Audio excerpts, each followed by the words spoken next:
Welcome to Bistro 649. I'm Chef Dom, and this is my team. Hi, my name is Danielle. I'm one of your lead waitresses. Hi, my name is Tishawn. I'm the assistant chef. And my name is Aaliyah. I'm the other assistant chef. My name is Kayla, and I'm also a lead waitress. Please come and join us at Bistro 649 where food meets art.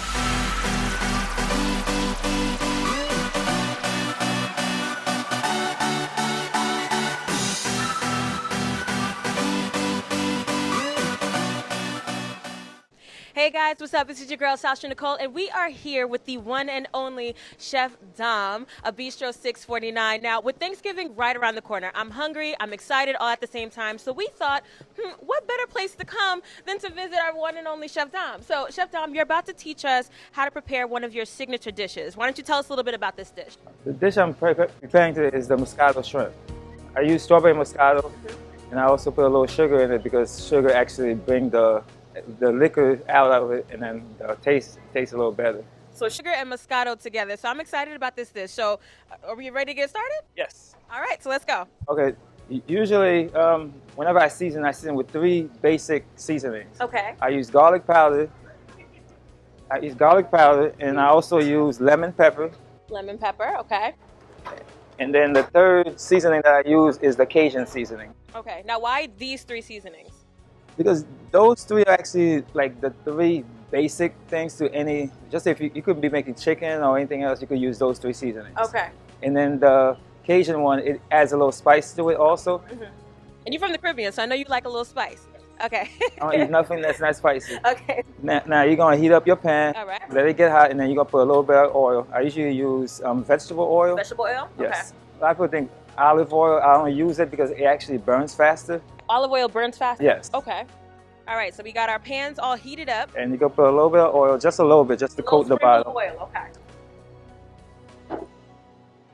You're going to put the shrimp in. All right.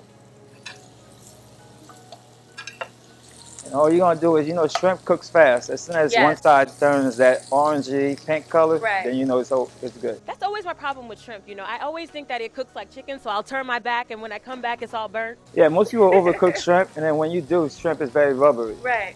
All right, so you just want to turn them over as soon as you place them in the pan? Yeah, you turn them over probably no more than 30 seconds for the most. More than 30 seconds. All right. Now, the other ingredients that we use, we're going to put some onions and peppers. Onions and peppers, okay. Just to give it a little flavor. Throw that right in there. Okay. And then now, the other thing we use a marinara sauce. Okay. Like a scoop of marinara sauce. And the liquid I'm about to use now is the chicken broth. Okay. You just throw everything right in the pan, let it simmer. 2 scoops of chicken broth. And then now you're going to use the Moscato. Ooh, the secret ingredient, the Moscato. Moscato, most people use cooking wine, but I like to use the regular wine that you drink because it tastes way better. Yeah, I agree. It has more flavor to it. Yeah. Now, does anybody ever get like a little tipsy over your food? Not that I know of. I know it's very addictive. They keep coming back, so maybe that's what that is. That's probably what it is. All right, And then now you're going to top. Now, what was that you just put? That was the sugar, That was right? sugar. How much sugar should you put? I'll say probably 4 tablespoons. 4 tablespoons of sugar? Yeah, Okay. and then now you're just going to sprinkle a little Parmesan cheese on it. Parmesan cheese. Now, you see, what I like about you is that you don't even measure anything. You just kind of know. That's the thing. Like, I've been doing it so long, and this is probably the first time I've ever had to tell you how much sugar I use because I usually just go by. Is it like how it looks? Is that what you go off of? Like? No, it's basically the taste of the sauce. Like I probably did it the first time I did it and I tasted it. Like I'm not sure if you know, as you know, I'm allergic to shellfish. Yeah. So it's like I wouldn't. But shellfish is like one of your signature dishes, and you're allergic. It's actually the one like on a daily basis, probably 90% of the meals are with shellfish in it. But like I said, I've been dealing with it. The one thing that I use Benadryl on a daily basis. Wow. Like after every meal. Wow. I mean, that's dedication right there. All right. One of the things that we're gonna serve it with, we usually serve it sometime with pasta. Okay. But today we're gonna do it with yellow rice and vegetables. Oh, awesome. Okay. Now, is there any particular way how you prepare your yellow rice? No, like the way the restaurant is, nothing is made until somebody orders it. Okay. So it's basically the only thing that we make ahead of time is the rice and also the pastas that we have. All right. All right. Yep. Put Because the rice is cooked with the already. vegetables. So now you're just going to put a You're gonna little, slide everything on it? no, just put a little flavor to it, like put a Okay. little Moscato in the rice. By this time, the shrimp is almost done. Because the longer you cook the shrimp, like the more it shrinks, and that's how you know it's gonna be And I tough. like my shrimps nice and big and fat. Yes. Yeah, that's how I like it. So basically, we're almost done now. All right. The only thing we're gonna be waiting for is the rice to warm up, and then we're just gonna plate it. Okay. And now that's the thing that most people understand. One of the biggest things as far as cooking is concerned, like the food could be good also, which is great, but it's the plating because the first Plating thing is everything. Yes. Decoration. First thing you see when you get food is you see it with your eyes first. Exactly. So if it looks good and tastes good, then you have a winner. How many plates of this do you think you sell a day? A day will be, I want to say, if we have 80 plates, maybe I'll say 30 something of it. Okay. And then it's like on the menu, the other winner that we have, which is the most popular one, is the Seafood Ziti. Now, what's in that? That one sounds good. The Seafood Ziti, it's made with shrimp, crab, and salmon. Oh, wow. All right. So basically, it's ziti made in the pan. Awesome. All right. Our rice is looking amazing right now. And we only use fresh vegetables. Okay. Never frozen. Right. Because so many people are so health conscious nowadays. So Exactly. you have to. Fresh vegetables, you guys. Yes. Everything here is fresh, 100%. And it's also diet friendly because everything we have on the menu, you are able to substitute the starch for salad Okay. or just vegetables only. Oh, so okay. you have no worries. So you have healthy friendly, and then if you want to, cheat a little bit, you could do that as well. So it's a little bit something for everybody. Awesome. All right, now we're ready to plate. The way I plate is I try to plate to make it look presentable and totally different and make you wanna jump at the plate. Right. So basically what I do, instead of just putting the rice on the plate, I would actually try to form it into a shape that will actually bring out the shrimp itself and Okay. make the shrimp jump out at you. So now shape plays a part in the quality of the dish. Yes. So basically you just take the plate and flip it over this way. Okay. And now with the remainder of the rice, which we just put it down this way. Okay. Like right now it's basically gonna be art. You're gonna see art live basically. So you would remove the bowl. Now, how long should you keep the bowl on there? Or does it just No, takes form? it takes form. Okay. The more you press it down, the better off you are. Now we're just piling the shrimp. Yeah, you put some up there. And then with the sauce, you would actually just put it right here and just.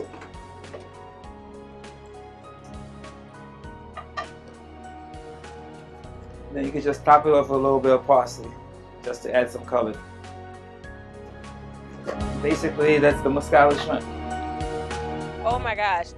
And this looks absolutely amazing. I can't wait to eat this. So, well, actually, you know what I was thinking as we were cooking? I would kind of feel a little selfish, eating this meal, knowing Thanksgiving is right around the corner and there's families out there who don't have anything to eat. So I had this idea and I want to know what you think. What would you think about us possibly giving some of this food away and, just to some of the needy? Okay, definitely. This is the time to give, and I always try to give back to the community because they've been so good to me. Right. So even the community itself, even social media, they actually made me who I am. Right. So I would definitely love to do that. All right, so let's go do this. So we're going to pack some of this food up and we're going to hit the streets and see if we can give some of this food away to some of the needy. So Chef Dom, thank you so much. So let's go sit down a little bit and talk a little bit further.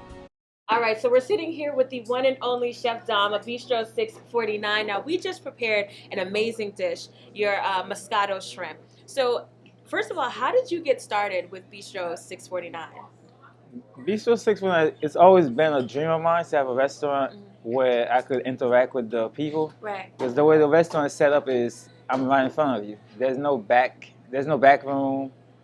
It's just I'm there right in front of you, basically from cooking from scratch. Right. It's a cooking show, but it's also a restaurant if you want to look at it. It's almost like a hibachi type of thing. You know what I'm saying? Where you cook the food right in front of them and they can see how you decorate it, how you season everything. It's good. Yes, definitely has been a hit because everybody's been.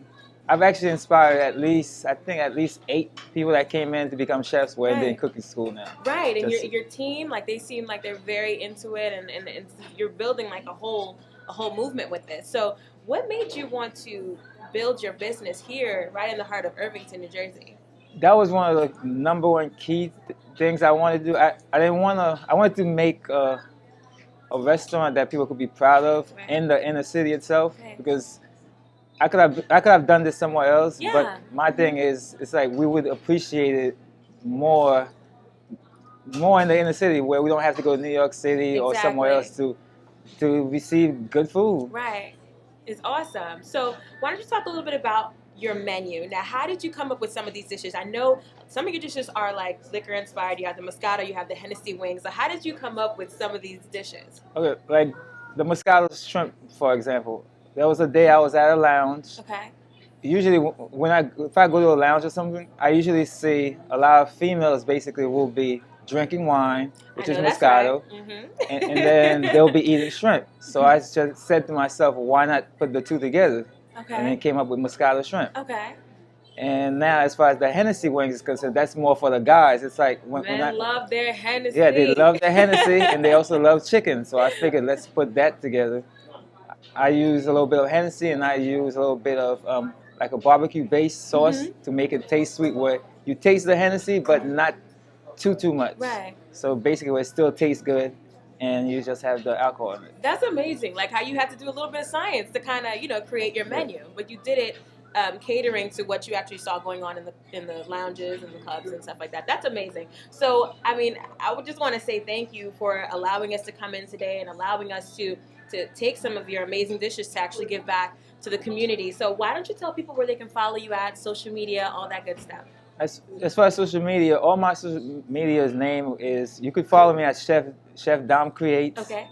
on Instagram, Facebook, Twitter, anything else you could think of. That's and also you could check me out on my webpage, which is www.chefdomcreate.com. Okay, awesome. Well, thank you so much for having us today. This is Sasha Nicole, and we are tuning out.